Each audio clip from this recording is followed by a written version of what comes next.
स्वातंत्र्य, समता, बंधुत्व आणि न्याय, भारतीय संविधानाच्या मूल्यांचा आवाज, विचारधारा जपणारे एकमेव युट्यूब चॅनल राजर्षी न्यूज. मुख्यमंत्री देवेंद्र फडणवीस यांच्या अध्यक्षतेखाली 2 महत्त्वाच्या बैठका, शालेय शिक्षण विभागाचा आढावा आणि एअर इंडिया इमारतीच्या नूतनीकरणाबाबत महत्त्वाचे निर्णय.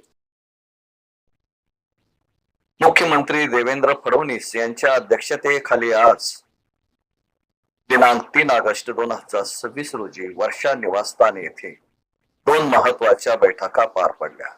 पहिल्या बैठकीत शालेय शिक्षण विभागाच्या कामकाजाचा आढावा घेण्यात आला, तर दुसऱ्या बैठकीत एअर इंडिया इमारतीच्या नूतनीकरणासंदर्भात महत्त्वपूर्ण चर्चा झाली.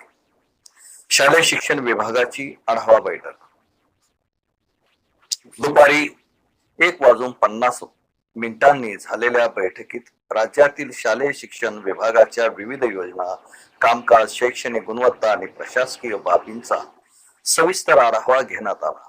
शिक्षण व्यवस्था अधिक प्रभावी, गुणवत्तापूर्ण आणि सक्षम करण्यासाठी विविध मुद्द्यांवर चर्चा करण्यात आली.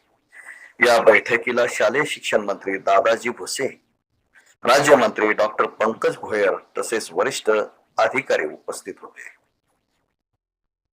एअर इंडिया इमारतीच्या नूतनीकरणाबाबत बैठक दुपारी 12:10 झालेल्या बैठकीत एअर इंडिया इमारतीच्या नूतनीकरणासंदर्भात सविस्तर चर्चा करण्यात आली.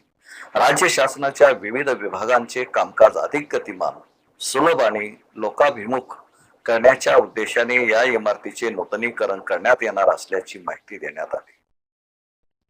मुख्यमंत्री देवेंद्र फडणवीस यांनी नूतनीकरण करताना नागरिकांना अधिक सोयीस्कर ठरेल अशी लोकाभिमुख प्रशासकीय रचना तयार करण्याचे निर्देश दिले. तसेच मुख्य सचिवांनी संबंधित विभागांची बैठक घेऊन कोणते शासकीय विभाग या इमारतीत स्थलांतरित करणे प्रशासकीय आणि नागरिकांच्या दृष्टीने अधिक उपयुक्त ठरेल याचे सविस्तर नियोजन करण्याच्या सूचना दिल्या. या बैठकीला मंत्री शिवेंद्र सिंह राजे भोसले, राज्यमंत्री इंद्रनील नाईक तसेच वरिष्ठ अधिकारी उपस्थित होते. राज्य शासनाच्या प्रशासनात अधिक कार्यक्षमता, पारदर्शकता आणि नागरिकाभिमुख सेवा उपलब्ध करून देण्याच्या दृष्टीने या दोन्ही बैठका महत्त्वाच्या मानल्या जात आहेत.